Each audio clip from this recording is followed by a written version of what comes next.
খামেনির যে ইরানের আর কিছুই হারানোর নেই, শেষ লড়াই চলছে। লক্ষ্যই এবার মার্কিন স্থাপনা আর সেগুলোর অবস্থান দেশগুলোতে। এসব দেশের বাতাসে এখন বারুদের গন্ধ। ইরানের গণমাধ্যমে প্রচারিত হয়েছে এই ভিডিও ফুটেজে স্পষ্ট ইরান ব্যালিস্টিক মিসাইল ছুটছে শত্রুদের ঘাঁটি লক্ষ্য করে।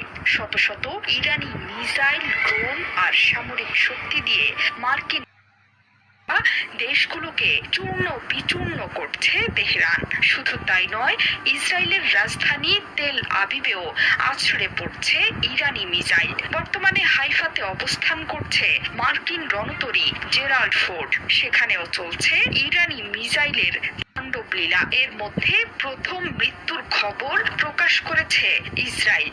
বন্ধ হয়ে গেছে ইরানের বড় শক্তি হরমুজ প্রণালীও।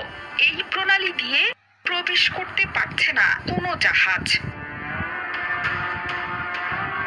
ইরান জানিয়েছে মার্কিন নৌবাহিনীর একটি জাহাজে মিসাইল দিয়ে গুরুতরভাবে আঘাত দিয়েছে। আইআরজিসি বলছে যুক্তরাষ্ট্রের ওই জাহাজ যুদ্ধে সহায়তার জন্য ব্যবহার করা হচ্ছিল।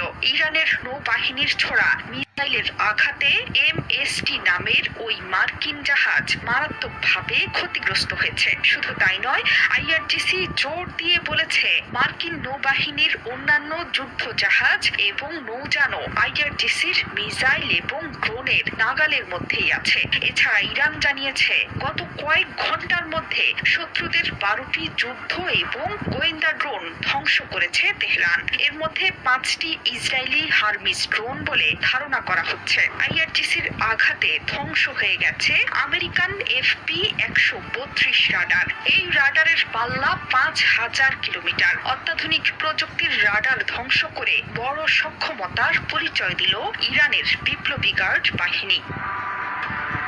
শনিবার মার্কিন যুক্তরাষ্ট্র এবং ইসরায়েলি হামলার পরপরই কঠিন জবাব দিতে শুরু করেছে তেহরান। সাথে সাথেই মার্কিন ঘাঁটি থাকা দেশ বাহরাইন, কুয়েত, কাতার ও সংযুক্ত আরব আমিরাত সহ 14টি দেশে আঘাত হেনেছে তেহরান। মার্কিন বাহিনীর 5ম নৌবহরে আঘাত হানে ইরান। এছাড়া সৌদি আরবের রিয়াদেও তীব্র শক্তি নিয়ে ছুটে গেছে ইরানের মিসাইল বহর। একের পর এক বিস্ফোরণে রীতিমতো ধ্বংসস্তূপে রূপ নিয়েছে দুবাই আন্তর্জাতিক বিমানবন্দর। এখনো বিস্ফোরণ অব্যাহত আছে মধ্যপ্রাচ্যের দেশটিতে।